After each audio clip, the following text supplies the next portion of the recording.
Fethullah Gülen's compound lies on a one-way road in the rural Poconos of Pennsylvania. Driving by, it's easy to miss. We are here to cover protesters outside, supporters of Turkish President Erdogan, who publicly accused Gülen of organizing a coup from nearly halfway around the world.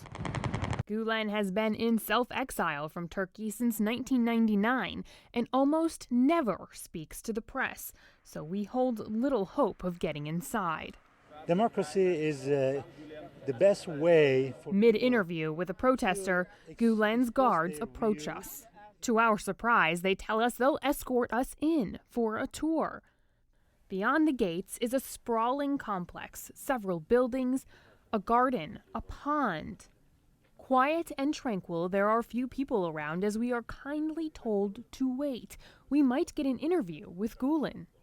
About an hour goes by and then good news. Today he made the exception. This was an exception. Because of the You were lucky. seriousness of the... Yes, accusations. He wanted to be able to respond. Right. The former president of Gülen's Golden Generation Retreat Center tells us how rare this opportunity is. In fact, CNN has been requesting an interview with him for 4 years, but it has never been granted. He never goes out of that building. He never goes out of his room, really, except for talking to people afternoon prayer and also for the regular prayer times. That's all.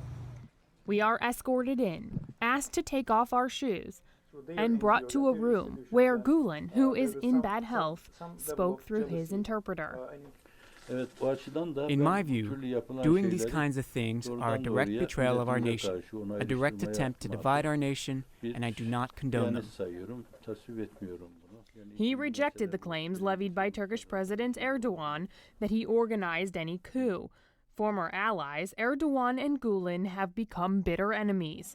Erdogan now calling for Gülen to be extradited to Turkey. We thought that was it, but then Gülen said something to his interpreter. We were told we could see inside his living quarters, the place where this man, accused of orchestrating a coup, spends most of his time.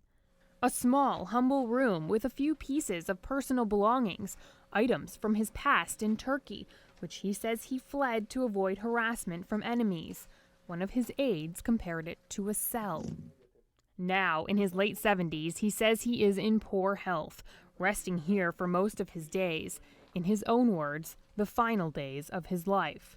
On our way out, we're shown his lit panorama of the old city. His aides say Gülen believes this is the closest he'll ever be to home again. And we're given Turkish delight and other sweets. His press aide tells us it's so that we can leave with a good taste in our mouths.